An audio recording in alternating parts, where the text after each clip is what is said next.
Hello students.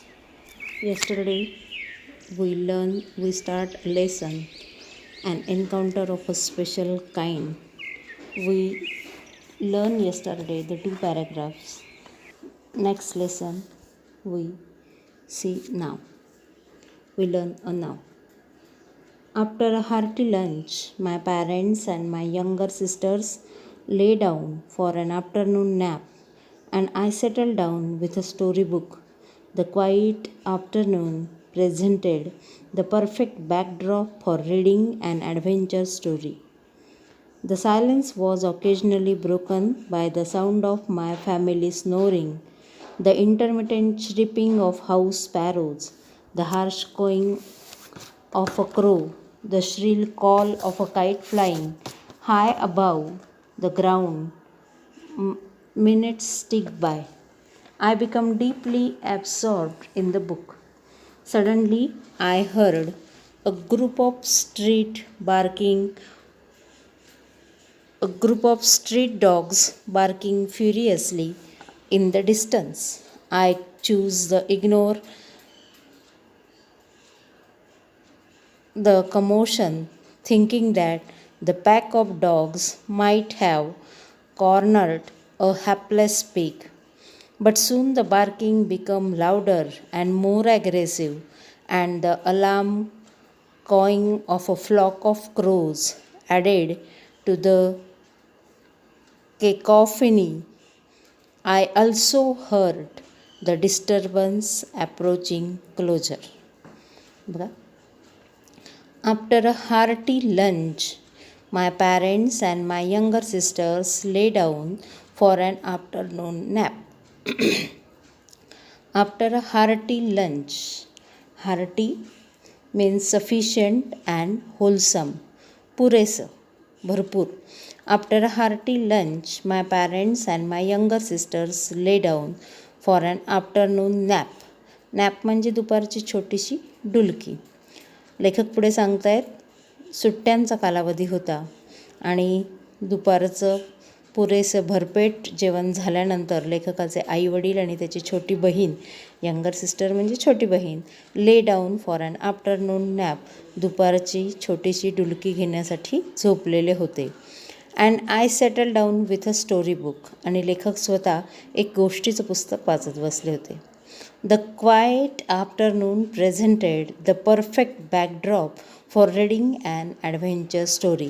The quiet afternoon म्हणजे पूर्ण शांतता सगळीकडे होती. दुपारची पूर्ण नीरव शांतता सगळीकडे पसरलेली होती.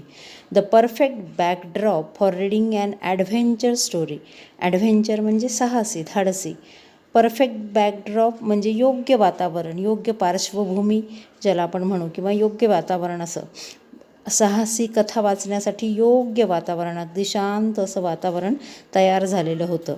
The silence was occasionally broken by the sound of my family snoring. The silence म्हणजे ती दुपारची शांतता, was occasionally broken by the sound of my family snoring. आणि ऑकेजनली म्हणजे मधूनमधून ही दुपारची शांतता जी होती त्या शांततेचा भंग माझ्या कुटुंबाच्या स्नोरिंग म्हणजे घोरण्याच्या आवाजाने मध्ये तुटत होती. The intermittent chirping of house sparrows. आणि काय काय अडथळे येत होते या शांततेमध्ये ते सांगतायत लेखक इथे. माय फॅमिली स्नोरिंग म्हणजे माझ्या कुटुंबाच्या घोरण्याचा आवाज. The intermittent means frequent. Intermittent याचा अर्थ इंग्लिशमध्ये फ्रिक्वेंट म्हणजेच वारंवार. आणि वारंवार ज्या घरगुती चिमण्या होत्या, हाऊस स्पॅरोज, नेहमीच्या चिमण्या आपल्याला ज्या बघायला मिळतात त्याला हाऊस स्पॅरोज असं म्हणतात, त्यांचा चिवचिवाट मधून ऐकू येत होता. The harsh cawing of a crow, कावळ्यांचा कर्कश असा आवाज कावकाव अशी ऐकू येत होती. The shrill call of a kite flying high above the ground, आणि पतंग उडवणारे मुलं त्यांचा पतंग उंच आकाशामध्ये जात असताना त्यांचा ओरडण्याचा श्रील म्हणजे very loud sound or very loud voice, मोठा ओरडण्याचा आवाज त्यांचा ऐकू येत होता.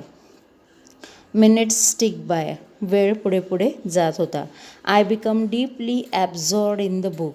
आय बिकम डीपली म्हणजे खूप खोलवरपणे, एकदम मग्न होणे. ॲब्सॉर्ड म्हणजे त्याच्यामध्ये मग्न होणे, आणि मी पुस्तक वाचण्यामध्ये खूप मग्न झालेलो होतो. Suddenly I heard a group of street dogs. अचानकपणे मी रस्त्यावरच्या कुत्र्यांचं ओरडणं, बार्किंग म्हणजे ओरडणं, जोरजोरात ओरडण्याचा आवाज, भुंकण्याचा आवाज ऐकला. फ्युरियसली इन द डिस्टन्स. थोड्याशा डिस्टन्स म्हणजे अंतर, थोड्याशा दूरवर जोरजोरात, अतिशय रागाने ती कुत्रे भुंकत होते. I choose to ignore the commotion. आणि सर्वात पहिल्यांदा टू इग्नोर म्हणजे दुर्लक्ष करणे.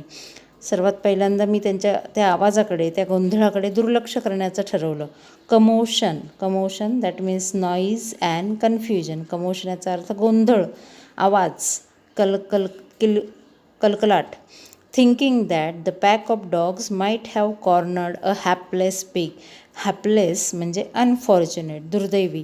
मनामध्ये असा विचार केला की हे कुत्रे एवढ्या जोरजोरात ओरडत आहेत, भुंकत आहेत, कदाचित या कुत्र्यांचा हा जो गोंधळ आहे, त्यांनी एक कॉर्नरवर, कोपऱ्यावर एखादं दुर्दैवी डुक्कर, पिग म्हणजे डुकराला पकडलेलं असावं आणि ते मिळवण्यासाठी सगळ्यांचा गोंधळ चाललेला असेल. But soon the barking become louder and more aggressive. मी दुर्लक्ष करण्याचं ठरवलं, परंतु लवकरच तो भुंकण्याचा आवाज जो होता तो अतिशय मोठा झाला. अँड मोर ॲग्रेसिव्ह म्हणजे आक्रमक, आणि जास्त आक्रमक मला वाटायला लागला. And the alarm cawing of a flock of crows added to the केकॉफनी.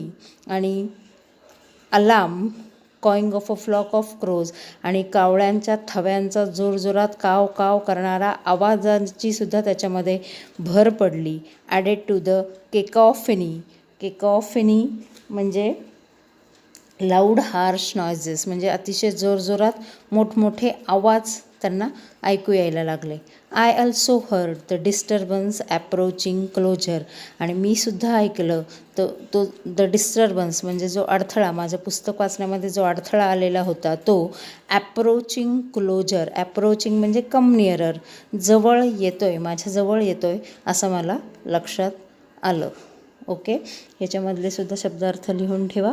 काल तुम्ही जे शिकवलं आहे त्याच्यावरचे छान शब्दार्थ लिहिलेले आहेत. तुम्हा सगळ्यांचं अभिनंदन की तुम्ही चांगला अभ्यास करतायत. बाकीच्यांनासुद्धा जे करत नाही आहेत किंवा जे त्याच्यामध्ये नाही आहेत त्यांनासुद्धा प्रेरित करा. थँक्यू.